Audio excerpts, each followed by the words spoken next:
ዛሬ ከእናንተ ጋር አንድ በጣም ዋና ጉዳይ ላነሳ ፈልጋለሁ። ዋና ያልሆነ ጉዳይ መቼስ የት አለ ትሉ ይሆናል እናንተ። ሁሉም ዋና ጉዳይ ነው፣ ግን በተለይ ይሄ ዋና ጉዳይ ነው። እሱን አብሬ ላነሳ ፈልጋለሁኝ። አሁን በአገራችን በአጠቃላይ በዓለምም ሁሉ ያለ አንድ ትልቅ ጉድለት አለ። እሱን በሚመለከት ትንሽ ልናገር ፈልጋለሁ። ይሄ ትልቅ እጥረት፣ ትልቅ ጉድለት ሁላችን እንደምናውቀው በብዙ ቦታ አሁን እጥረትና ጉድለት፣ ውድነት፣ የኑሮ ማሻቀብ፣ የዋጋ ግሽበት እየተባለ የሚወራ ብዙ ነገር አለ። ብዙ ነገር ጣራ ላይ ወጣ፣ ተሰቀለ፣ ልንገዛው አንችልም እየተባለ ግን አሁን ከሁሉ በላይ ደግሞ የጠፋ አለ፣ የተወደደ አለ፣ ፍቅር ይባላል። ፍቅር እሱን በሚመለከት አንድ ጊዜ በልቤ ውስጥ የመጣውን ይህችን ትንሽ ስንኝ ቋጠርኩኝ። አሁን ላንብብላችሁ። ፍቅር ተወደደ፣ ጠፋ ከአገሩ ላይ፣ ገበያው ቀራንዮ መስቀል አደባባይ። እንሂድ እንሸምት፣ ተነሱ አታመንቱ፣ ሙሉ ዋጋ ከፍሏል ኢየሱስ በደሙ። ፍቅር ተወደደ፣ ጠፋ ከአገሩ ላይ፣ ገበያው ቀራንዮ መስቀል አደባባይ። እንሂድ እንሸምት፣ ተነሱ አታቅማሙ፣ ሙሉ ዋጋ ከፍሏል ኢየሱስ በደሙ። እግዚአብሔር የተባረከ ይሁን። ጌታ ይባረክ። በጣም ተሰምቶኝ ነው ይሄን ነገር ያልኩት። ተወደደ። አሁን በየሱቁ እንሄድና ስንት ሆነ ባክህ እንላለን። ሳምንት ቆይተ ስንመጣ ላይ እንዴ መቆሚያው የት ላይ ነው ይሄ ነገር እንላለን። ግን ከሁሉ በላይ የተወደደ ፍቅር የሚባል ነገር ነው። እሱ ገበያ አለው ወይ መሸመቻ ቦታ አለው ወይ የተባለ እንደሆነ አለው። ቀራንዮ ይባላል። ገበያው እዚያ ነው። ሁሉ ሰው ሄዶ ሊሸምት ይችላል። እዚያ ላይ የምናወጣው ነገር የለም። ዋጋው ተከፍሏል። እግዚአብሔር የተባረከ ይሁን። ስለዚህ ፍቅር ከሚፈልቅበት መስቀል ስር ነው ሁላችንም ተሰብስበን ያለ ነው። የጌታ ስም የተባረከ ይሁን። አንድ የጥንት መዝሙር አለ በጣም ልቤን የሚነካኝ። እሱን መዝሙር አንዳንዶቻችሁ ታውቁት ይሆናል። ፍቅር ኢየሱስ ነው የሚል ታውቁታላችሁ። ፍቅር ኢየሱስ ነው፣ ፍቅር ኢየሱስ ነው የሚል መዝሙር ነው። የፍቅርን ትርጉም ያጣ ሰው ወደ ኢየሱስ መጥቶ ይቅመሰው። እኛስ የፍቅር ልጆች ነን፣ ከፍቅሩ እንጀራ እንጠግባለን ይላል። ደስ ይላል በጣም ይሄ መዝሙር እና ፍቅርን ለመተርጎምም እንኳን ያስቸግራል። በየፊናው ሰው ሁሉ ይተረጉመዋል በልዩ ልዩ አቅጣጫ። የፍቅርን ትርጉም ያጣ ሰው ወደ ኢየሱስ መጥቶ ይቅመሰው። እሱ ፍቅር በስጋ ነው። እግዚአብሔር የተባረከ ይሁን። እኛ የፍቅር ልጆች ነን፣ ከፍቅሩ እንጀራ እንጠግባለን። እግዚአብሔር ይመስገን። ስለዚህ ዛሬ በእሱ አቅጣጫ እናገራለሁ። በተለይ ደግሞ ይህንን በማስመልከት የተጻፈውን የሐዋርያው ጳውሎስ መልእክትን ለቆሮንቶስ ሰዎች በተለይ አንደኛውን ደብዳቤውን ምዕራፍ 13ን ሁላችን የምናውቀው በጣም ታዋቂ የሆነውን ምዕራፍ እሱን በጣም በቶሎ ወደ ልባችን እግዚአብሔር የሚፈቅደውን እንዲያስገባ ብቻ እየፈቀድን እናነባለን። እዚህም ላይ እንደተጻፈ አይቻለሁኝ። በከፊል ተጽፏል። እዚህም ላይ እዚህ እንደምመለከተው አንደኛ ቆሮንቶስ 13 እሱ ጋር ትንሽ እንድንቆይ እፈልጋለሁኝ። አቅማችሁ እንደምንድን ነው? ደህና ናችሁ? በህይወት አለን የምትሉ ሰዎች እጃችሁን ወዝውዙ እስቲ። አለን። እሺ፣ መልካም ነው በጣም። ስለዚህ እኔ ሕያዋን ለሆኑ ሰዎች እንደምናገር ቆጥሬ ነው የምናገረው። በእግዚአብሔር ጸጋ የጌታን ቃል አብረን እንካፈላለን። አብረን አጭር ጸሎት እንድንጸልይ ጋብዛችኋለሁ። እግዚአብሔር ሆይ የብርሃን አምላክ ነህ፣ ስምህ ይቀደስ። አቤቱ በጨለማ የምታበራ አምላክ፣ ጨለማ ማያሸንፍህ አንተ ጨለማን እየገሰስክ ብርሃንህን የምታነግስ አምላክ እግዚአብሔር ስምህ ይቀደስ። አቤቱ እግዚአብሔር ሆይ ግፈፍ ጨለማችንን። በየልቡናው ጥጋጥግ ያሉ ጨለማዎች ሁሉ፣ የጨለማ ስፍራዎች ሁሉ የተገለጡ ይሁኑ። በእውነት ቃል የተገለጡ ይሁኑ። በመንፈስ ቅዱስ ኃይል የተገለጡ ይሁኑ። እግዚአብሔር ሆይ የሰው ልብ ይሰናዳ ለቅዱስ ቃልህ። አምላክ ሆይ ቆሞ የሚናገር ቁጭ ብሎ የሚያዳምጥ ሁሉ ካንተ ይጠብቃልና በረከትህን ላክልን። በክርስቶስ ኢየሱስ በጌታችን ስም አሜን። እግዚአብሔር ይመስገን። እዚህ ቆሮንቶስ 13 ላይ የሚናገረውን ከማለቱ በፊት 12 መጨረሻው ላይ ፍንጭ ይሰጣል። እንደምታውቁት እናንተ ምዕራፍ 10 ምዕራፍ 11 ምዕራፍ 12 የተባለው በኋላ ነው እንጂ አንድ ደብዳቤ ነው። በኋላ ያጠኑ ሰዎች እዚህ ጋር ምዕራፍ እናድርግ፣ እዚህ ጋር እናቁም፣ እዚህ ጋር እንከፋፍለው ብለው ለአንባቢ እንዲመች አንጓ እያደረጉ ከፍለውታል እንጂ አንድ ወጥ ደብዳቤ እንደሆነ ታውቃላችሁ። ስለዚህ የተያያዘ ነው ማለት ነው። ምዕራፍ 12 ማብቂያው ላይ ሐዋርያው ጳውሎስ የሚለውን ላንብብላችሁና ከምዕራፍ 13 ጋር አያይዘን እንነጋገራለን። እንደዚህ ይላል፣ ነገር ግን የሚበልጠውን የጸጋ ስጦታ በብርቱ ፈልጉ፣ ደግሞም ከሁሉ የሚበልጥ መንገድ አሳያችኋለሁ ብሎ ነው የሚናገር ያለ። ሁለት ነገር ነው የሚናገረው። ስለ ስጦታዎች እያወራ ስለቆየ በቀደሙት ምዕራፎች ላይ አሁን ምን ይላል? በተለይ ምዕራፍ 12ን እንደሱ እያወራ ስለነበረ የሚበልጠውን ከፍ ያለውን የጸጋ ስጦታ በብርቱ ፈልጉ ብሎ ይላል። ስለ ስጦታ ነው የሚያወራው። የሚበልጠውን የጸጋ ስጦታ ፈልጉ። ምን እንደሆነ አላቅም ይሄ የሚበልጠው የጸጋ ስጦታ።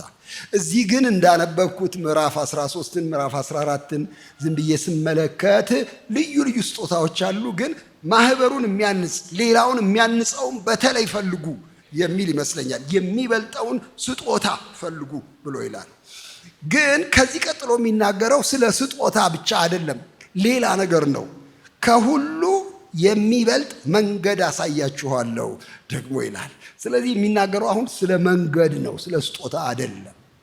ከሁሉ ስለሚበልጥ መንገድ the more excellent way ከሁሉ ከፍ ስላለው ድንቅ ስለሆነው መንገድ እነግራችኋለሁ ነው። መንገድ ብሎ ምዕራፍ 13 ላይ ፍቅር ይላል። ፍቅር መንገድ ነው። እሱን ልላችሁ ነው በቃ ዛሬ ጠዋት የመጣሁት፣ ዛሬ ቀትር የመጣሁት። ፍቅር መንገድ ነው። ፍቅር የህይወት ዘይቤ ነው። ፍቅር የአንድ አፍታ የስሜት ርግብግቢት አይደለም። አብዛኛው ሰው እንደሱ አድርጎ ነው የሚቆጥረው። ፍቅር የሚባል አንድ ናዳ አለ፣ በላይ ላይ ተከነበለብኝ፣ ፍቅር ጣለኝ ይላል፣ በፍቅር ወደቅኩ ይላል። የአንድ አፍታ ንኪት አይደለም ፍቅር። ፍቅር የህይወት ዘይቤ ነው፣ ጎዳና ነው። የሚበልጠውን መንገድ አሳያችኋለሁ፣ እንዴት ባለ ሁኔታ እንደምትራመዱ አመለክታችኋለሁ ነው እንጂ አልፎ አልፎ የሚመጣ ጠቅ የሚያደርገን ነገር አይደለም። እንደሱ ነው የሚታሰብ ፍቅር። አሁን እጅግም የለም ውስጤ ምንም አይነት ፍቅር የለም፣ ነካኝ አሁን እንላለን፣ አሁን ለቀቀኝ እንላለን። እንደሱ የሚይዝ የሚለቅ አይነት ሳይሆን መንገድ ነው፣ የህይወት መንገድ ነው። እግዚአብሔር የተባረከ ይሁን። ይሄ መንገድ ምን አይነት ነው? ስለሱ ትንሽ ልናገር እፈልጋለሁ።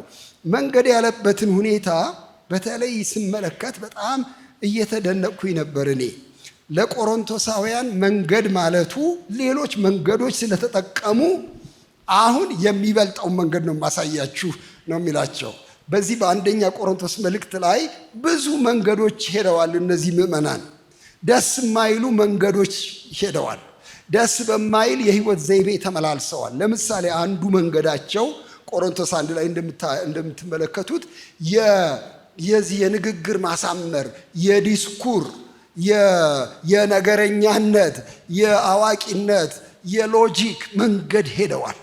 በጣም ዋና አድርገው የሚቆጥሩት የነበረ በዚያ ዘመን የግሪክ ፈላስፎች ይህን ነገር በጣም ደጋግሞ ያደረጉት ስለነበር ቆሮንቶስ የግሪክ ከተማ ናት። ሰው በጣም ጥሩ አድርጎ ከተናገረ ይጨበጨባል። አስገራሚ ነው። እንዲያውም በጣም ጥሩ የሚናገሩትን ለመስማት ሰው ስራውን ትቶ ይሰበሰባል አደባባዮች ላይ። ዲስኩር በጣም በህብረተሰብ መካከል ከፍተኛ ነገር ነው። አሳማኝ ንግግር፣ አስደናቂ ንግግር፣ አስደማሚ ንግግር፣ ኢንተርቴይኒንግ ንግግር፣ የሚያዝናና ንግግር በጣም ዋና የሆነበት ዓለም ነበረ። ይህች ቤተክርስቲያን ተናጋሪዎችን የምታከብር የምታጨበጭብ ነበረች። የሚያስገርም ነው የሚሉ ነበር። ይሄ የንግግር ብዛት የነበረበት ስለሆነ ይሄ መንገድ እነሱ የሄዱበት መንገድ ነው፣ ብዙም አያዋጣም። እግዚአብሔር በስብከት ሞኝነት የሚያምኑትን ሊያድን በጎ ፈቃዱ ሆኗል ይላል። እግዚአብሔር የተባረከ ይሁን። በንግግር ማሳመር ሳይሆን ሞኝ በሚመስል ስብከት የሚያምኑትን ሊያድን ፈቅዷል። እግዚአብሔር የዚችን ዓለም ጥበብ ከንቱ አድርጓል። ጥበበኞችን አጠፋለሁ፣ አሳብዳለሁ ያለ አምላክ ጥበብ የሆነልን ክርስቶስ በመስቀል ላይ ሞቶልናል ብሎ ይህንን የሰው የጥበብ የርቀት መንገድ ደካማ መንገድ ይለዋል። ሌላም መንገድ ሄደዋል እነዚህ የቆሮንቶስ ሰዎች። እዛ ላይ ትመለከቱታላችሁ። አንዱ መንገዳቸው ደግሞ ፍጅት ነው። በየጎራው በየቡድኑ ተሰባስበው እርስ በርሳቸው መናጨት ነው። ይሄ የቆሮንቶሳውያን መንገድ ነው። እኔ የጳውሎስ ነኝ፣ እኔ የአጵሎስ ነኝ፣ እኔ የኬፋ ነኝ፣ እኔ የክርስቶስ ነኝ እያሉ በቡድን በጎራ እየተሰባሰቡ መተጋተግ የነሱ መንገድ ነው። ይሄም ኮሾ መንገድ ነው። አይረባም። ክርስቶስ የሁሉ ነው። ጳውሎስ ስለ እናንተ አልተሰቀለም። አጵሎስ ምንድን ነው? ጳውሎስ ምንድን ነው? በጌታ ስር ሆነው የሚያገለግሉ አገልጋዮች ናቸው። እንዴት በእነሱ ዙሪያ ትከባላችሁ? እንዴት የእሳት ራት ሆናችሁ ከዋክብትን ታዳምቃላችሁ? ይሄ የከዋክብት መንገድ ልክ አይደለ መንገድ ነው ብሎ ያፈርሳል። አሁንም ይሄ መንገድ አለ በየቦታው ታውቃላችሁ። አንዳንድ እንደ ከዋክብት የምናያቸው አገልጋዮች አሉ። ከዚህ የተነሳ ሁላችንም እንደ እሳት ራት እንዞራለን በእነሱ ዙሪያ እናጨበጭባለን። እንትና ይምጣብኝ በእንትና ስም እያልን እንማጠናለን። እና ሐዋርያው ጳውሎስ በጣም በሚያስገርም ጭካኔ ያፈርሳል፣ ከዋክብት ያራግፋል። ጳውሎስ ምንድን ነው? ስለ እናንተ ተሰቀለ፣ ደም አፈሰሰ። ጳውሎስ ምንድን ነው? በስሜ ተጠመቃችሁ አጥምቄ እንደሆነ አላውቅም እኔ። አጵሎስ ምንድን ነው? የተማረ ሰው ነው። ግን ታዲያ ምንድን ነው? እኔ ተከልኩ፣ አጵሎስ አጠጣ፣ የሚያሳድግን እግዚአብሔር ነበር። አትንጠላጠሉ በየከዋክብቱ ላይ ብሎ ይሄን መንገድ አፍርሷል። ቆሮንቶሳውያን የሚያውቁት ይህን የጎራ መንገድ ነው፣ የመደብ መንገድ ነው። እኔ እንትና ነኝ እያሉ መሟገት፣ እርስ በርስ መቀናናት፣ ይሄን መንገድ ነው ያፈርሰዋል። ቆሮንቶሳውያን የሚያውቁት የጭቅጭቅ መንገድ ነው፣ የፍርድ ቤት የሙግት መንገድ ነው። ገንዘብ ያበድራል፣ አንዱ አልከፍልም ይላል። እንግዲያው ካልከፈልከኝ ከሳለሁ ይላል። ፍርድ ቤት ይሄዳሉ። አሕዛብ ዳኞች በሆኑበት ፍርድ ቤት ይጨቃጨቃሉ። አያሳፍርም ይሄ ነገር ይላቸዋል ሐዋርያው ጳውሎስ። እንዴት እናንተ ሙግት ቢኖርባችሁ የሚዳኝ ሰው የለም መካከላችሁ፣ የሚያስታርቅ ሽማግሌ የለም? እንዴት በአሕዛብ ፍርድ ቤት ትቆማላችሁ ተሟግታችሁ ብሎ ይሄን የሙግት መንገዳቸውን ከንቱ ነው ይላቸዋል። ቆሮንቶሳውያን ይህን መንገድ ሄደውበታል። ቆሮንቶሳውያን የርኩሰት መንገድ ሄደዋል። ምንም ደንታቢስ ሆነው በመካከላቸው እርኩሰት ሲደረግ ዝም ብለው እንዲያውም እያሞገሱ አሳፋሪ የሆነ ነገር በመካከላቸው ዝሙት ሲሰራ ዝም ብለዋል። በአሕዛብ መካከል እንኳን የሌላ አይነት በእናንተ ይወራል። እናንተም ታበያችኋል፣ ተመክታችኋል። ይህ ልክ ነው ወይ ያለ ሐዋርያው ጳውሎስ ይቃወማል። እንግዲያው የርኩሰት መንገድ፣ የተዝናኖት መንገድ፣ ስጋዊ መንገድ በመካከላቸው ነበረ። መንገዶች ነበሩ፣ የሄዱባቸው መንገዶች። ወንድሞችና እህቶቼ አሁን ጳውሎስ የሚናገረው እኔ ከሁሉ የሚበልጠውን መንገድ አሳያችኋለሁ። ምንድን ነው ይሄ ከሁሉ የሚበልጠው መንገድ? ከጭቅጭቅ የሚበልጠው መንገድ፣ ከዲስኩር የሚበልጠው መንገድ፣ ከስጦታዎችም የሚበልጠው መንገድ። አሁን ስለ ስጦታ ነበር የሚናገረው። ምንድን ነው ይሄ? እንደዚህ ይላል፣ በሰዎችና በመላእክት ልሳን ብናገር ፍቅር ግን ከሌለኝ እንደሚጮህ ናስ ወይም እንደሚንሿሿ ጸናጽል ሆኛለሁ። ትንቢትም ቢኖረኝ ምስጢርንም ሁሉና ዕውቀትን ሁሉ ባውቅ ተራሮችንም እስካፈልስ ድረስ እምነት ሁሉ ቢኖረኝ ፍቅር ግን ከሌለኝ ከንቱ ነኝ። ድሆችን ልመግብ ያለኝን ሁሉ ባካፍል ሥጋዬንም ለእሳት መቃጠል አሳልፌ ብሰጥ ፍቅር ግን ከሌለኝ ምንም አይጠቅመኝም። አፍርሶ ነው የሚጀምረው። እኛ በጣም የምናከብራቸውን ነገር አፍርሶ ነው የሚጀምረው ሐዋርያው ጳውሎስ። ምንድን ነው የምናከብራቸው ነገር? ይሄው አንዱ ልሳን፣ በሰዎች ልሳን፣ ቅድም እንዳልኩት አስገራሚ፣ አሳማኝ፣ አስደናቂ ንግግር ወይም በመላእክት ልሳን፣ ለጸሎት በተሰጠ ልሳን፣ በሰማይ ቋንቋ ብናገር እንኳን ፍቅር ግን ከሌለኝ እንደ ጯሂ ናስ እንደሚሿሿ ጸናጽል ሆኛለሁ ብሎ ይላል። የሚያፈርሰው ነገር እንደ ቀላል ነገር እንዳይመስላችሁ፣ በጣም ከባድ ነገር ነው። ሰዎች ማሳመን ይፈልጋሉ ተናግረው፣ መደመጥ ይፈልጋሉ ሰዎች ተናግረው፣ የሚያሰማ ነገር መናገር ይፈልጋሉ ሰዎች። ቢችሉም እንኳን ይሄንን ግን ፍቅር ከሌላቸው ከንቱ ነው። የሚንጫጫ ናስ የሚረብሽ የጸናጽል ድምፅ ነው፣ ከንቱ ነው ብሎ ያፈርሳል ሐዋርያው ጳውሎስ። ለካ ቋንቋ ፍቅር ነው። ለካ ንግግር ፍቅር ነው። እናንተ በቃላት ብዛት ሰው ልብ ውስጥ የምትገቡ ይመስላችኋል። አትገቡም። በጣም ብዙ ጊዜ በደንብ ከተናገርኩኝ ኮንቪንስ አደርጋለሁ፣ ይሄ ሰውዬ ያምነኛ። አረ አሳማኙ ፍቅር ነው። ቋንቋ እንዳይመስላችሁ፣ ንግግር እንዳይመስላችሁ።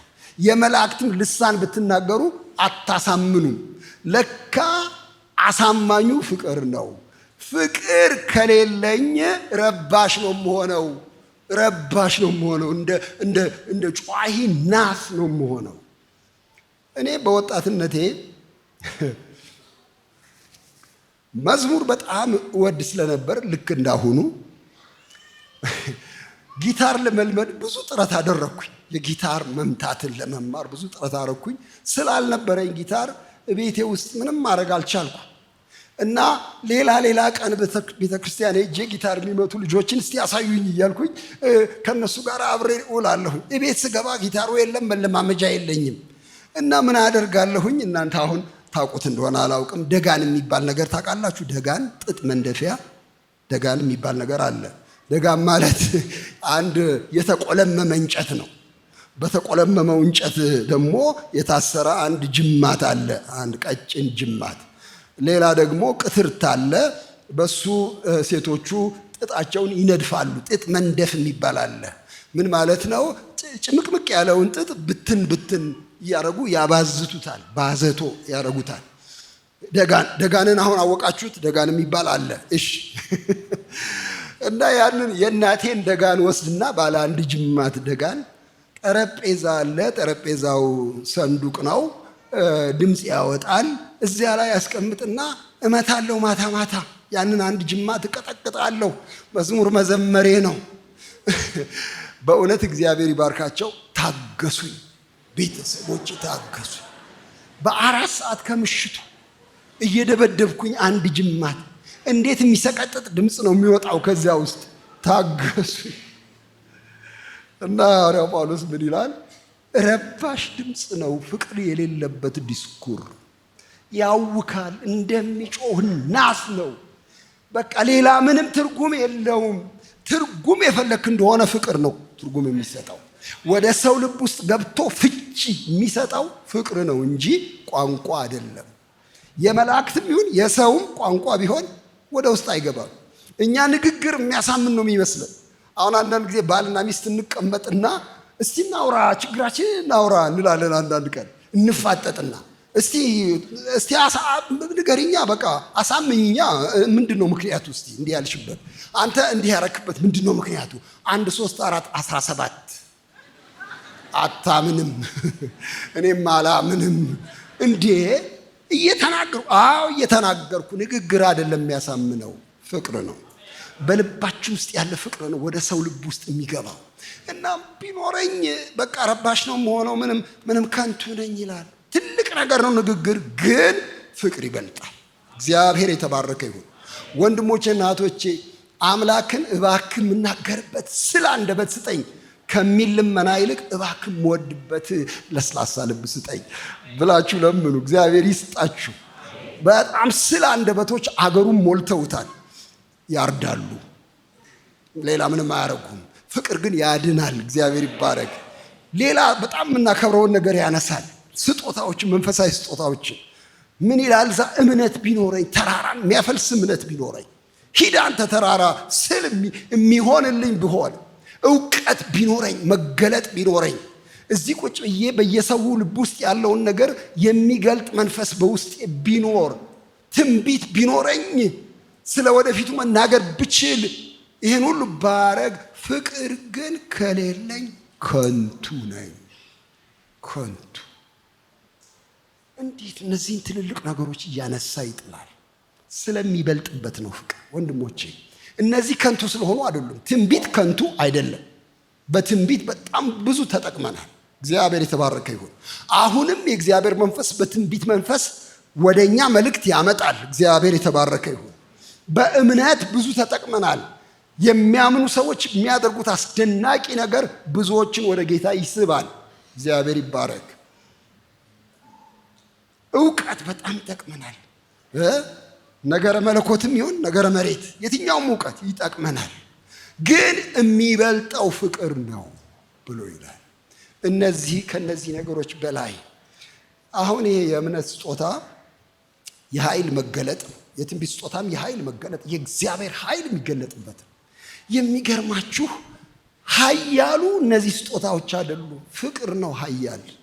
ከነሱ ይበልጥ ደንዳና ልብ የሚሰብረው ተአምር አይደለም። ተአምር አይቶ አዎ አስገራሚ ነገር ነው። እንዴት እንደሆነ አላቅም በእውነት ግን ምልህ ይገርማል። እንዴት እንደሰራችሁትም አላቅም በእውነት። ውሃ ወደ ወይን ጠጅ አስደናቂ ነገር ነው። በሽተኛው ተፈወሰ፣ የሚገርም ነገር ነው። እኔ ላምን አልችልም። እንዴት የሚያስደንቅ ነገር ነው። ግን አለ አይደለ ልቤ ውስጥ አይገባም። ለካ ደንዳና ልብ የሚያፈርሰው ፍቅር የሚባለው መዶሻ ነው ወንድሜ፣ እንጂ የምናሳየው የተአምር የትንግርት ብዛት አይደለም። ያስደንቃል ተአምር፣ ትንቢት ያስገርማል በጣም እንደ የልቤን እኮ ነው የተናገረው፣ ያስገርመናል። ግን የሚያፈርሰው ጉልበት የፍቅር ጉልበት ነው። ያልወደድኩ እንደሆነ እነዚህ ነገሮች ቢኖረኝ ከንቱ ነኝ ይላል ሐዋርያው ጳውሎስ፣ ከንቱ ነኝ። ሌላ ሶስተኛ ነገር በጣም የምናከብረው ነገር በጎ ምግባር ነው። በጎ ምግባርን ነው የሚጠቅሰው እዛ ላይ ታችሁ እንደሆነ ያለኝን ሁሉ ለድሆች ብሰጥ ቸርነት ባደርግ ብሰጥ ያለኝን ሁሉ ሰውነቴን ራሱን ለእሳት መቃጠል አሳልፌ ብሰጥ መስዋዕታዊ ብሆን እንኳን ፍቅር ግን ከሌለኝ አይጠቅመኝም፣ አልጠቅምምም፣ አይጠቅመኝምም። የሚያስደንቅ ነገር ነው። ታዲያ ምን ያርግልህ? ሰውዬ ያለውን ሰጠ፣ ድሃ ረዳ። ምንድነው ጥፋቱ? ጥፋት የለበትም። ያለ ፍቅር ግን ሊያረገው ይችላል። በፍቅር ስታረጉት ነው የሰው ልብ የሚነካው። ወንድሞች እናቶች፣ ጌታችን ኢየሱስ ክርስቶስ ወደ መሬት መጥቶ እንደ ተግባር አልፈጸመም በጎ ምግባርን። በሽተኞች ሲሰበሰቡ ያው መቼም ዕዳዬ ነው በቃ ኗ ልፈውሳችሁ ምን አረጋለሁ እንግዲህ፣ ጉንድሽ ሁሉ ተሰብስቦ እውር ሁሉ ተሰብስቦ እያለ አልፈወሰም። ሲራቡ እንግዲህ የት ይገባሉ ምን አረጋለሁ መቼስ የኔ ዳናችሁ መልሶ ብሎ አልመገባቸውም። ልቡናው በፍቅር ተነድፎ በርህራሄ መንፈስ እነዚህን ባዷቸውን ብሰዳቸው መንገድ ላይ ይወድቃሉ፣ እባካችሁ የሚበሉትን ስጧቸው፣ እናንተ ሊሄዱ አይገባቸውም፣ እራራላቸዋለሁ። የወንጌል ቃል ይሄ ነው የሚያሳየው። ሴትዮዋ ጎብጣ ወደ መቅደስ መጣች። ጎብጣ መጣች። የሚያሳዝን ነገር ነው። ጎብጣ መጣች። ማምለኳን ቀጥላለች እንደጎበጠች። ኢየሱስ ተመለከታት። ዙሪያውን ሲመለከት ፈሪሳውያን አፍጥጠው ይጠብቃሉ። የሰንበት ቀን ነው፣ እስቲ ምን ያደርጋል እፈውሳለሁ ያለ እንደሆነ በቃ ዋጋውን ነው የሚያገኙ እያሉ ይጠባበቁታል። ሰንበት በጣም ትልቅ ነገር ነው ለነሱ። እንዴት ሰንበት ያፈርሳል ይሄ ሰውዬ ብለው አሹለው ነው የሚጠብቁት ያለ። እየዞረ አያቸው ምን እንደሚያስቡ። አንቺ ሴት ከድካምሽ ተፈተሻል አላት። እነሱን ምን አላቸው? በጣም የሚያስገርም ነገር ነው። እናንተ አያችሁ በሰንበት ቀን ገደል ቢገባ ልታወጡት ትሄዱ የለምን? በሬው ቢንከባለል ልታነሱት ትሄዱ የለምን? ይቺ ጎባጣ ሴት አላለም። ይቺ የአብርሃም ልጅ 17 ዓመት ሰይጣን ያሰራት ዛሬ በሰንበት ቀን ከስራቷ ልትፈታ አይገባምን? አክብሯት ነው የፈወሳት። ዕዳ ሆናባት አይደለም በፍጹም። ይሄ የፍቅር አገልግሎት ይባላል። የፍቅር ፍቅር ከሌለኝ ታምር ብሰራም አያሰማም። ለድሆች ያለኝን ባካፍል ምንም አይሰራም። ወዳለው ከፍቅር የተነሳ ነው። ህዝቡን አያቸው፣ እረኛ እንደሌላቸው በጎች ተቅበዝብዘው ነበርና አዘነላቸው ይላል። ይቺ ናት መነሻው። የሚያስገርም ነገር ነው። ይሄ ርኅራኄ ወደ ተግባር ላከው መድኃኒታችን። አንድ ለምጻም መጣ። የለምጻሙ ንግግር በጣም ነው የሚገርመው። ብትወድስ ልታነጻኝ ትችላለህ አለው።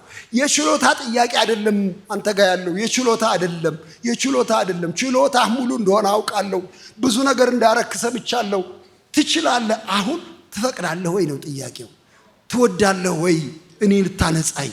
እንዴ እወዳለሁ እንጂ እወዳለሁ፣ ንጻ። እግዚአብሔር የተባረከ ይሁን።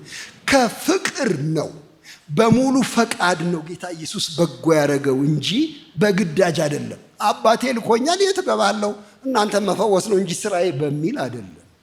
አንዳንድ ጊዜ በጎ ምግባርን እንደ ዲዩቲ እንደ ተግባር የታመልጣለሁ። በቃ እንግዲህ ክርስቲያን አይደለሁ፣ የተራቡትን ላብላ እንጂ የታረዙትን ላልብስ እንጂ ምን አረገ ደግሞ ትርፍ ነው ያለኝ፣ ትርፍ ስለሆነ የት ልጣለው ታዲያ? ድሆች ላይ ልጣለው፣ ልጽደቅባቸው እንጂ መጽደቂያ አይደለም። ከልባችን ፍቅር በሚመነጭ እንድናደርገው ነው የታዘዝነው። ፍቅር ከሌለኝ ባደርግም እንኳን ከንቱ ነው አይጠቅመኝም ብሎ ሐዋርያው ጳውሎስ በጣም ግልጽ አድርጎ የፍቅርን በላጭነት ያሳያል እዚህ ላይ እንደምናየው። ግን አሁን ጥያቄው ወደዚህ ልምጣና ምን አይነት ፍቅር ነው ታዲያ ይሄ ከፍ የተደረገ ፍቅር፣ ይሄ ኤክሰለንት የተባለ ፍቅር ምን አይነት ፍቅር ነው? ምን አይነት ፍቅር ነው? አንድ የጥንት መዝሙር አለ። አንዳንዶቻችሁ ታውቁታላችሁ። ብዙዎቻችሁ ሳያችሁ ግንባራችሁ ገና እድሜያችሁ ከ40 ዓመት በታች ነው። አብዛኞቻችሁ እግዚአብሔር ይባርካችሁ። 50ውን 60ውን የዘለላችሁ ሰዎች ካላችሁ እግዚአብሔር እናንተንም ይባርካችሁ። ባልንጀሮቼ ናችሁ። ምን አይነት ፍቅር ነው? ምን አይነት ፍቅር ነው በቀራንዮ መስቀል ላይ ለእኔ የገለጽከው የሚል አንድ የጥንት መዝሙር አለ። ምን አይነት ፍቅር! ፍቅር ዲፋይን መደረግ አለበት። ምንድነው ፍቺው? ፍቅር እኛ የምንሰብከው ምን አይነት ፍቅር ነው? ጳውሎስ የሚናገረው ምን አይነት ፍቅር ነው? ይሄ በየሜዳው በየዩቲዩቡ በየምናምኑ የሚለፈፈው የፍቅር አይነት ነው ወይስ ለየት ያለ ኳሊቲ ያለው ፍቅር ነው? ምን አይነት ፍቅር ነው? ይሄው እኔ አንድ ቃል ብቻ ነው የምናገር፣ የእግዚአብሔር አይነት ፍቅር ነው። እግዚአብሔር ራሱ ፍቅር ነው። እግዚአብሔር ይመስገን። እኛ ፍቅርን የምንቀዳ ከሱ ነው፣ ከሌላም አይደለም። እግዚአብሔር ይባረክ። ፍቅር እንዴት ነው? እንደዚህ ነው ብሎ ጌታ ኢየሱስ አሳየ። ዮሐንስ በጣም ደስ በሚል ቋንቋ ፍቅርም እንደዚህ ነው ይላል። ፍቅርም እንደዚህ ነው፣ ኢየሱስ አስቀድሞ እኛን እንደወደደን እኛ ደግሞ እንወደዋለን፣ እሱ አስቀድሞ ወዶናልና ብሎ ስለሚል ፍቅር የሚቀዳው ከእግዚአብሔር ነው።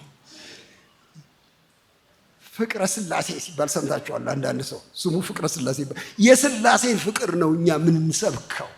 በአብ በወልድና በመንፈስ ቅዱስ ውስጥ ያለ ፍቅር ነው። እንዲያውም አንዳንዶች ምን ይላሉ? የሥላሴን ምስጢር ሲናገሩ ፍቅር የሚባለው እኮ ሊኖር የሚችለው ከአንድ ማንነት በላይ ሲኖር ነው። ብቻውን የሆነ አንድ ፍቅር እንዴት ነው ሊኖረው የሚችለው? የሚወደው ከሌለ ዓለም ሳይፈጠር በፊት በፍቅር ከኖረ እግዚአብሔር እንግዲያው አንድ አይደለም፣ ወይም አንድ ሆኖ ሶስት ነው። የሥላሴ ምስጢር አለ። ሥላሴ ሲዋደዱ ነበረ።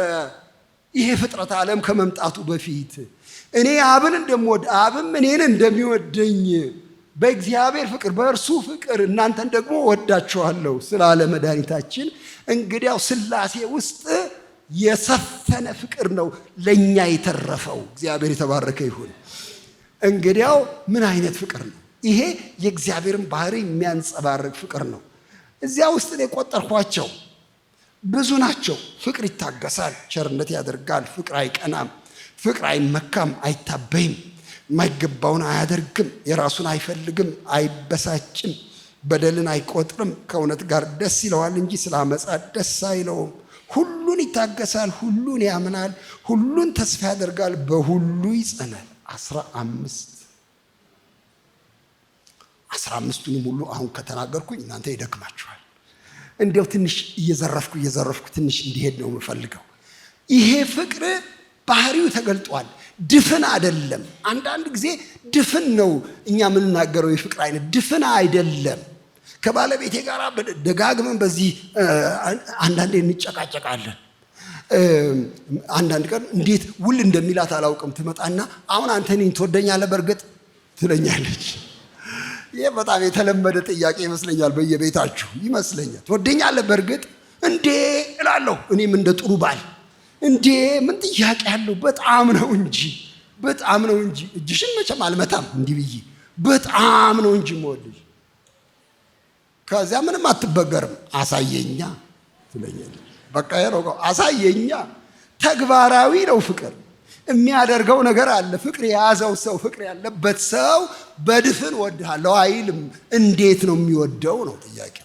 ይኸው ባህሪያቱ ተዘረዘሩ። እዚህ ላይ በጣም በሚያስገርም ሁኔታ ተዘርዝረዋል። ይታገሳል፣ ፍቅር ይታገሳል፣ ቸርነት ያደርጋል። ንፉግ አይደለም ፍቅር። አይቀናም ፍቅር። እኔ ሁሉን አልናገርም። አሁን ለምሳሌ ፍቅር አይቀናም ፍቅር ምን ማለት ነው? ይሄ እንዲያውስ ቅናት አይደለም እንዴ መገለጫው? እንዴት ነው ነገሩ? አይቀናም ፍቅር። ለምንድን ነው የማይቀና ፍቅር? ይኸውላችሁ ልንገራችሁ፣ ቅናት የፍርሃት ምልክት ነው። የሚቀና ሰው የፈራ ሰው። በኋላ ልታስተባብሉ ትችላላችሁ። ልክ አይደለም ወደ ንጉሴ ብትሉኝ በኋላ እንሟገታለን። ፈርቶ ነው ሰው የሚቀናው። የራሱን ማንነት የሚያሳንሰው ስለመሰለው ነው። ይሄን ያጣሁ እንደሆነ የትገባለው ነው። የፍርሃት ምልክት ነው ቅናት። እንዴ ከሱ ጋር እኩል አፈር ፈጭተን አድገን አሁን እሱን ሰው ሁሉ ያጨበጭብለታል፣ እኔን ግን የት እንዳለሁ አያውቁኝም። የሚያሳዝን ነገር ነው። ከእሷ ጋር እኮ ደብተር እየተዋዋስን የምንማር፣ እንዲያውም ሂሳብ አይገባትም ነበር፣ እኔ ነበር ማስረዳት። አሁን እሷ የትና የት ወጣች። እኔ አብረን ስንሄድ የት እንዳለው እንኳን አያውቁኝም። 10 ጊዜ ሰላም ይሏታል።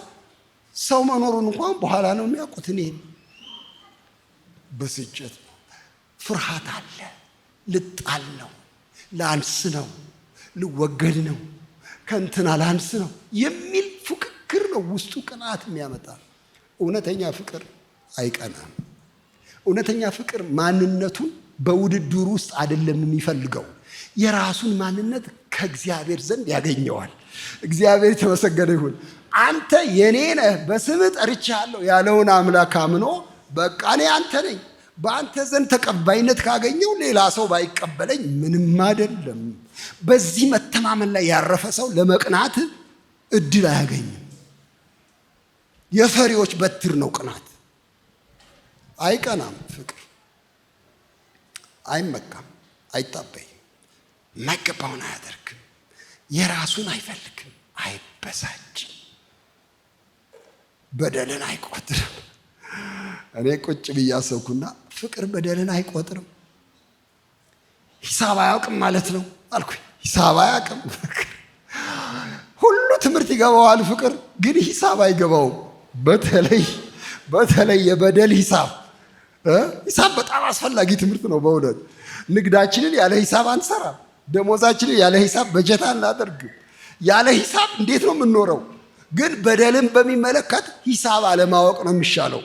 ሲደመር ይሄ እንትና ሲደመር ባለፈውም ያረግሽብኝ እንደገና በቀደም ያልሽኝ እንትንም ደግሞ ያረከው ይሄ ሁሉ ሲደማመር አሁን አንተን እንዴት አድርጌ ነው ይቅር እምልህ?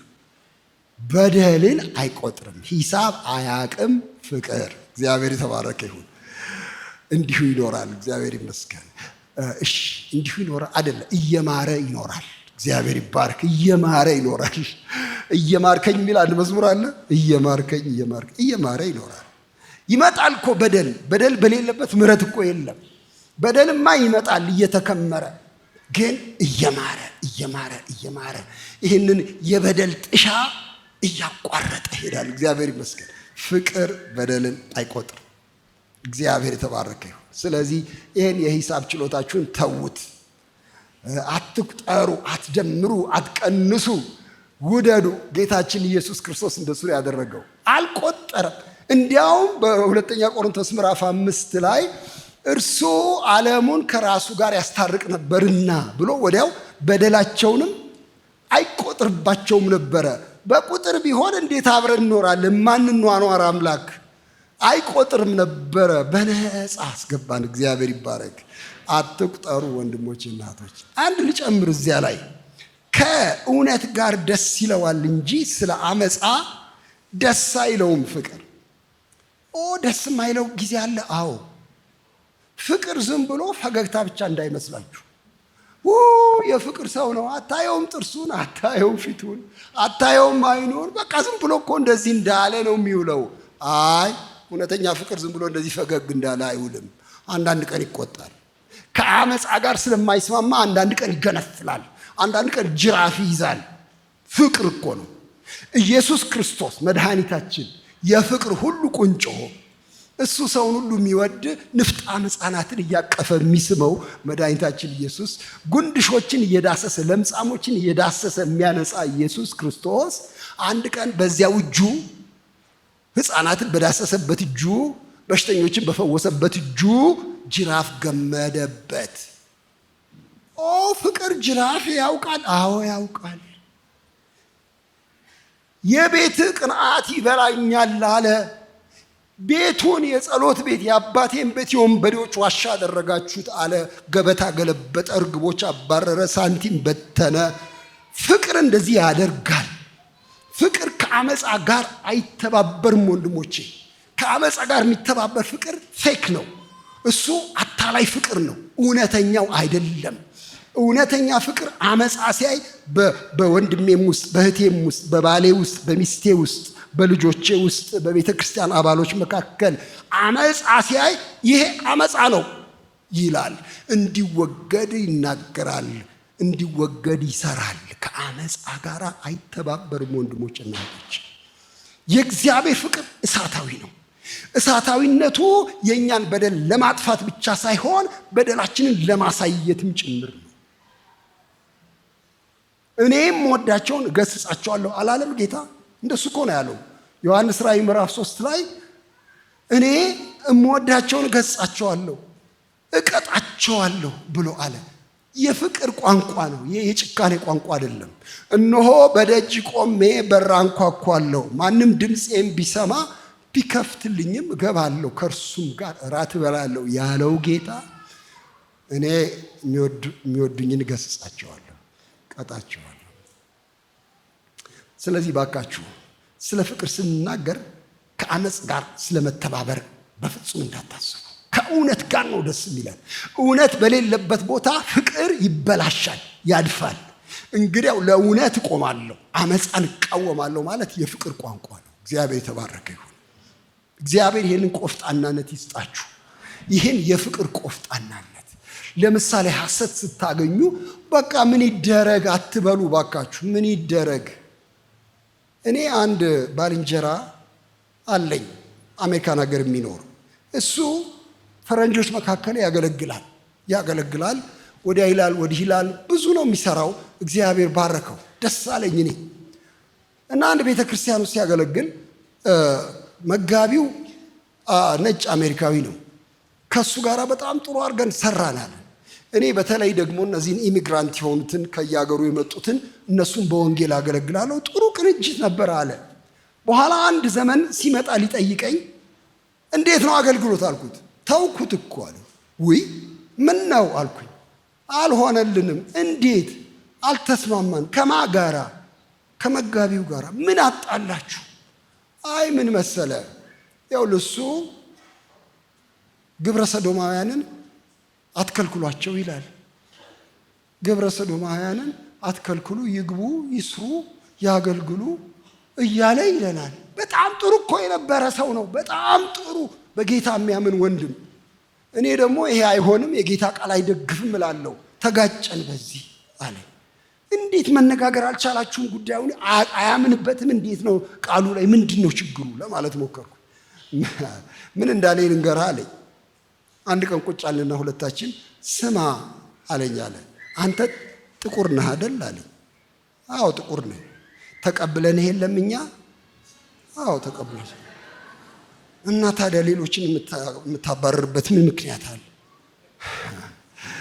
እንዴ ይለያል እኮ። እኔ መጥላቴ እኮ አይደለም፣ ሰዎችን እኮ አልጠላሁም፣ ግብረ ሰዶማውያንን እኮ አልጠላሁም፣ እንዲሞት እኮ አልፈለኩም። ግን የሰሩት ስራ የሚሰሩት ስራ የሚለማመዱት ምን ልክ አይደለም፣ መጽሐፍ ቅዱሳዊ አይደለም።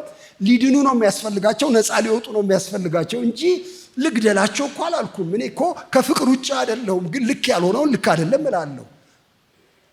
አይ እኛ እንደተቀበልን መቀበል አለብን። እንግዲያው አብረን ልንሰራ አንችልም። ወጣሁ አለኝ። ናዘንኩኝ በጣም። ፍቅር ከአመፃ ጋር አይተባበርም። የማይገባውን አያደርግም። ፍቅር በፍጹም ከእውነት ጋር ነው ደስ የሚለው። ወንድሞች እናቶች፣ እንዲህ አይነት ኮምጫጫ ፍቅር ነው የጌታችን ፍቅር። ራሱን ይሰዋል፣ ግን ለእውነት ነው።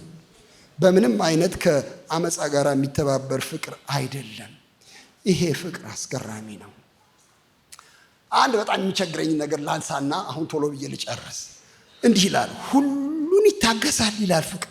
ሁሉን ያምናል፣ ሁሉን ተስፋ ያደርጋል፣ በሁሉ ይጸናል። ከአንድ ወንድሜ ጋር ይህንን ጥቅስ አነሳንና ምን ይመስላል እባክህ ይኸኛው የማይገባኝ ነው አለ። ይህ ሊገባኛች ሁሉን እንዴት ይታገሳል ማለት ሁሉን እንዴት ያምናል? ልክ ነው እንዴ? ይሄ ሞኝነት አይደለም እንዴ? እንዴት ሁሉን ተስፋ ያደርጋል? ሞላጫ በበዛበት ዓለም ውስጥ ሁሉን ያምናል ማለት እኔ ልክ አይመስለኝም። እንዴት ነው እንደዚህ አይነት ፍቅር? እኔ የሚገባኝ በከፊል ነው እኔ የሚገባኝ፣ ግን ምን ማለት እንደሆነ መንፈሱ ገብቶኛል። ፍቅር ሁሉን ያምናል፣ ሁሉን ተስፋ ያደርጋል፣ በሁሉ ይጸናል ማለት ፍቅር በጥርጣሬ በአገር ጋሪነት አይጀምርም። ፍቅር ሰዎችን ሲያያቸው ክፎች ናቸው ብሎ አይጀምርም። ፍቅር ሰዎችን ሲያያቸው እነዚህ ሰዎች ለተንኮል ነው የመጡት ብሎ አይጀምርም። ፍቅር በጣም ፖዚቲቭ ነው። አንዳንድ ቀን ልባችን ይጣመማል። ገና ሰውየው ሲመጣ ሞቅ አድርጎ ሰላም ሲለን እቺ ጉዳይ ለነገር ነው ዛሬ እንደዚህ እንዴት ዝም ብሎ ሰላም ይለኛል እንዴ? ጌታ ይባርከኝ። አይ ያን ነገር ፈልጓል ይሄ ሰውዬ፣ በጤና አይደለም የሚባርከኝ በሚል አይጀምርም። ፍቅር ያምናል፣ እግዚአብሔር ይባረክ፣ ተስፋ ያደርጋል። ጠማማ ነገር ቢያገኝ በኋላ ነው የሚመልስለት። የተበላሸ ነገር ቢያገኝ በኋላ ነው የሚያቃናው እንጂ ተጣሞ አይጀምርም። በር ዘግቶ አይጀምርም፣ በር ከፍቶ ይጀምራል። እንደ ርግብ የዋሆች እንደ እባብ ልባሞች ሁኑ የሚል የጌታ ቃል አለ። አብዛኞቻችን ሁለተኛው ላይ እናሰምራለን። ሁለት መስመር እንደሱ ነው እና እንደ እባብ ልባሞች የሚለው ላይ በደንብ አስምርበት፣ እሱ ላይ አስምርበት። ኧረ እባካችሁ እንደ ርግብ የዋሃን እንድንሆን ተጠርተናል። ርግቦች እዚህ ላይ የተጻፈው ርግብ አሁን እኛ የምናውቀው ርግብ ከሆኑ እንዴት ለስላሳ ፍጥረት ናቸው። እኔ ይደንቀኛል። ሁልጊዜ ደጃፌ ላይ በረንዳዬ ላይ ይመጡና ምናምን ይለቅማሉ እና እንዴ እኔ ስመጣ እንኳን አይሄዱም። ይገርመኛል። ጠጋላለሁ አይሄዱም። እንዴ ልረግጣቸው እኮ እችላለሁ። ምን ማለት ነው? ያውል ብለው ፈቀቅ ይላሉ እንጂ አይሄዱም። ያው በቃ ሂድ አንተ ሂድ፣ እኛ ምንም አላረግንም ብለው ይቀጥላሉ መልቀማቸው። እንዴት አይነት የዋህነት ነው! እንዴት አይነት የዋህነት! ለጥቃት መጋለጥ ነው። በነገራችን ላይ ፍቅር ለጥቃት መጋለጥ ነው። ብዙዎቻችን የማንወደው ለጥቃት መጋለጥ ስለማንፈልግ ነው። አንወድም። እንዴት አድርጌ እንዴ ለእኔ ያለሁት ራሴ ነኝ። ዝም ብዬ ወረውራለሁ እንዴ? ዝም ብዬ አልወረውርም። በቃ ራሴን ወረውራለሁ፣ ወንድሜ ላይ ራሴን ወረውራለሁ ብዬ ስዘረጋ ሽል ያለ እንደሆነ መፈጥፈጤ ነው። በምን ላይ ተማምኜ ነው ራሴንም ወረውረው እንዴ? የኔ ጠባቂ ራሴ ነኝ። ግን ፍቅር ለአደጋ ይጋለጣል። ጌታችን ለአደጋ የተጋለጠ ሰው ነበር። ስለዚህ ነው የሰቀሉት። ራሱን ቢጠብቅ አይሞትም ነበር መድኃኒታችን። ራሱን አጋለጠ። በዚህ ጨካኝ ዓለም ውስጥ መጣና ወደደ። እግዚአብሔር የተባረከ ይሁን። ወደደ እና አዳነን። እግዚአብሔር ይመስገን። እንግዲያው እንደዚህ አይነት ፍቅር ነው፣ የፍቅር አይነቱ ይሄ አይነት ፍቅር ነው ብሎ ነው ሐዋርያው ጳውሎስ የሚያስረዳል። ልንገራችሁ ወንድሞቼ እናቶቼ፣ ከመዝጋቴ በፊት ፍቅር ምርጫ ነው። ፍቅር ዝም ብሎ በላይ ላይ የሚነፍስ ነፋስ እንዳይመስላችሁ። ወድጄ ነው የማፈቅረው፣ አለበለዚያ ውደዱ አይልም መጽሐፍ። በእኔ ፈቃድ ውስጥ ያደረ ባይሆን ውደዱ አይልም ወንድሞቼ እናቶቼ። ዝም ብሎ በላይ ላይ ኦቶማቲክ በሆነ መንገድ በላይ ላይ ዝም ብሎ የሚወርድ ብቻ አይደለም። እፈቅድለታለሁ። ምርጫ ነው ፍቅር። ሐዋርያው ዮሐንስ በመልእክቱ ላይ እንደዚህ ይላል። እሱን ላንብብላችሁ። አንደኛ ዮሐንስ ምዕራፍ 3 ላይ በጣም የሚያስገርም ነገር ይናገራል ወንድማችን ዮሐንስ። ቁጥር 11 ከመጀመሪያ የሰማችኋት መልእክት እርስ በርሳችን እንዋደድ የምትል ይህች ናትና፣ ከክፉ እንደነበረ ወንድሙንም እንደገደለ እንደ ቃየል አይደለም። ስለምን ገደለው? የገዛ ስራው ክፉ የወንድሙም ስራ ጽድቅ ስለነበረ ነው። ወንድሞች ሆይ ዓለም ቢጠላችሁ አትደነቁ። እኛ ወንድሞችን የምንወድ ስለሆን ከሞት ወደ ሕይወት እንደተሻገርን እናውቃለን። ወንድሙን የማይወድ በሞት ይኖራል። ወንድሙን የሚጠላ ሁሉ ነፍሰ ገዳይ ነው። ነፍሰ ገዳይ የሚሆነ ሁሉ የዘላለም ሕይወት በእርሱ እንዳይኖር ታውቃላችሁ። እርሱ ስለኛ ነፍሱን አሳልፎ ሰጥቷል። የቃየል መንገድ የኢየሱስ መንገድ፣ የጥላቻ መንገድ የፍቅር መንገድ ምርጫ ነው። የቱን መንገድ ነው የምትወደው ነው አንተ? ቃየንን ታውቁታላችሁ። ቃየን እድል ነበረው፣ መረጠ የጥላቻን የግድያን መንገድ። ወንድሙን እንደገደለ እንደ ቃየን አይደለም። የኛ ዘይቤ ሌላ ነው የሚለው። በቅርቡ በጣም ያስደነቀኝ እንንገራችሁ። ቃየን ወንድሙን ገደለው። ምን አይነት ሰው ነው ቃየን? ከየት ተማረ ግድያ? ገደለው ወንድሙን። ያስደነቀኝ እያመለከ መስዋዕት እያቀረበ ነፍሰ ገዳይ ነበረ።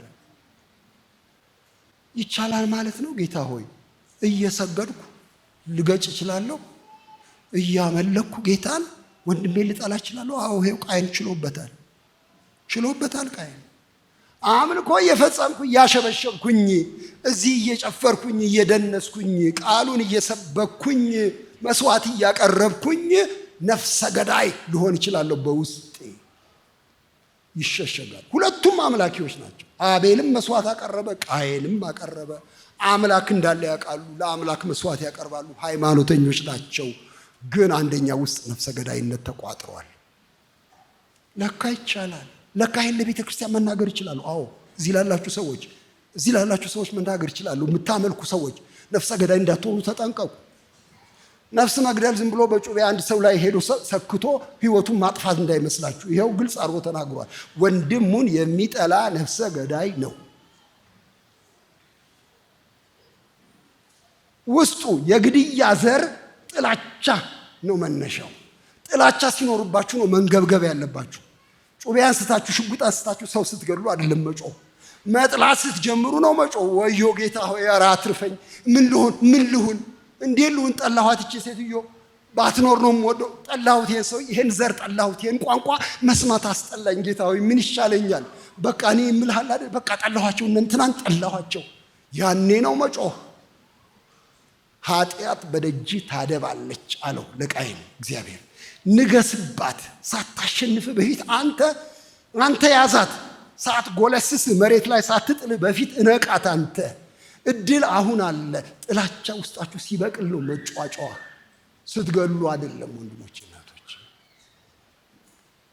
እና መርምር ውስጥ ይልባችሁ። የምትጠሉት አለ፣ የምትጠሉት ዘር አለ፣ የምትጠሉት ቋንቋ አለ፣ የምትጠሉት ሰው አለ፣ የምትጠሏቸው ቡድኖች አሉ። ፈትሹ። አምልኮ እየፈጸምን መጮህ እሱ ጋር ነው። እያደባ የሚዘንን አንድ የኔ አስተማሪ ገጣሚ፣ እሳቸው በጣም የሚያስገርም ነገር ጻፉ።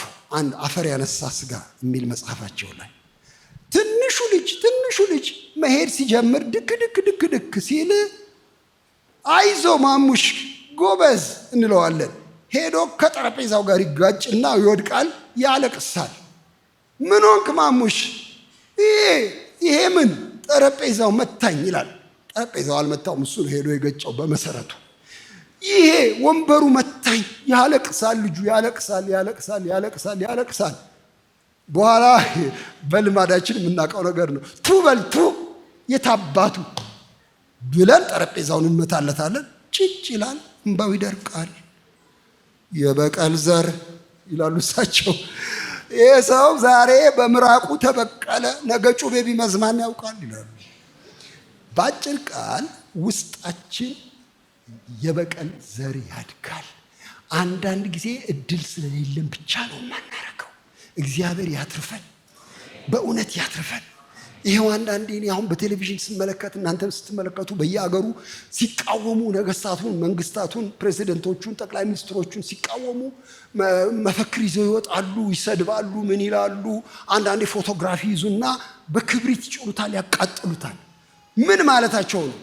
ባገኝ ኖሮ አልምርህም ነበረ፣ አሁን ለጊዜው ፎቶግራፍን አቃጥላለሁ ማለት ነው። ወንድሞችና እህቶቼ እድሉ ስለሌለን አንዳንዴ ድፍረቱም ስለሌለን አንገልም እንጂ ገለን ጨርሰናል። በበቀል በጥላቻ እሱን ነው የሚቃወመው። እዚህ ላይ የቃየን መንገድ ወይስ የክርስቶስ መንገድ ብሎ እኛስ የፍቅር ልጆች ነን፣ ከፍቅሩ እንጀራ እንጠግባለን። እግዚአብሔር የተባረከ ይሁን።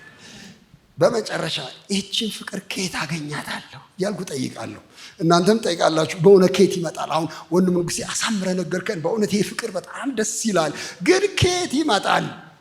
ከየት ይመጣል? ቅድም መጀመሪያ ያልኩትን ነው የምጠቅስላችሁ። ከእኛ ዘንድ አይመጣም። እኛ ፍቅር አናውቅም እንዲያውም ይላል ዮሐንስ። ደፋር ነው ሲናገር። ለነገም ማይል ሰው ነው። ፍቅርን አናውቅም እኛ። የት ታውቃለህ ፍቅርን አንተ? እሱ ግን አሳየ። እሱ ግን ሞተ። የኢየሱስ ፍቅር ገዳይ ፍቅር አይደለም፣ ሟች ፍቅር። ከእርሱ ነው የምንቀዳው። የእሱ ተከታዮች ነን ወንድሞቼ፣ እንዳትረሱ። የእሱ ተከታዮች ነን። ሌላ ስራ የለንም። በቃ የእሱ ተከታዮች ነን። እሱ ያረገውን ነው የምናደርግ። ከእሱ እንቀዳለን። እግዚአብሔር ይባረክ። ከእርሱ ዘንድ መንፈስ ቅዱስ በእኛ ላይ ፍቅሩን ያፈሳል። እግዚአብሔር ይባረክ። በጣም ነው ደስ የሚለኝ። እኔ ምንም መስራት ስለማልችል እባክህ አፍስስብኝ። ሮሜ 5 ላይ ነው ይሄ ያለው። በመንፈሱ አፈሰሰው ፍቅሩን በልባችን ይላል።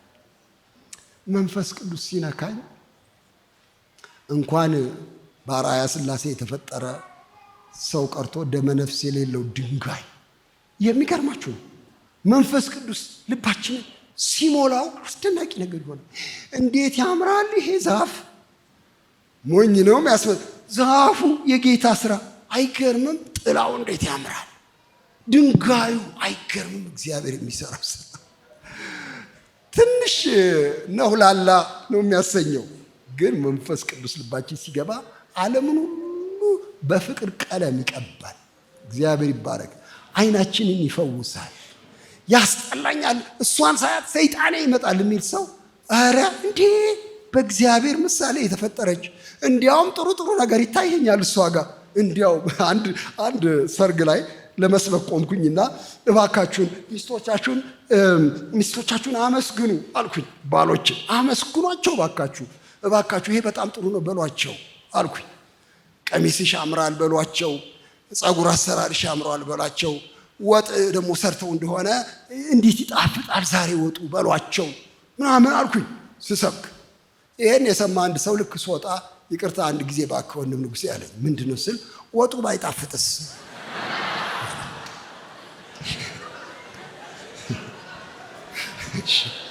መዋሸት የለብህም ወጡ ባይጣፍጥ። ግን ምናልባት የዛ ቀን ያፈላችሁ ሻይ በጣም ጥሩ ሊሆን ይችላል። ስለ ሻዩ አመስግን፣ አንተ ወጡን ተወው።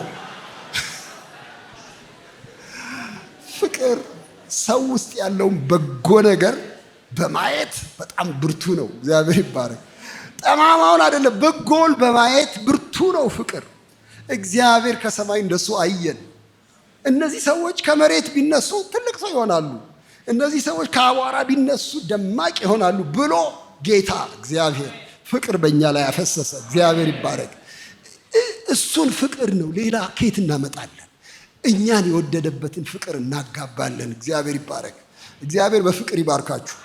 እዚህ ቤት ያለነውን ብቻ አይደለም፣ አገሩን በሙሉ በፍቅር ይባርክ እግዚአብሔር። ይህን የጥላቻ መንፈስ እግዚአብሔር ያባርልን። አዲስ ነፋስ እግዚአብሔር ከሰማይ ያውርድልን። እግዚአብሔር ይባረክ።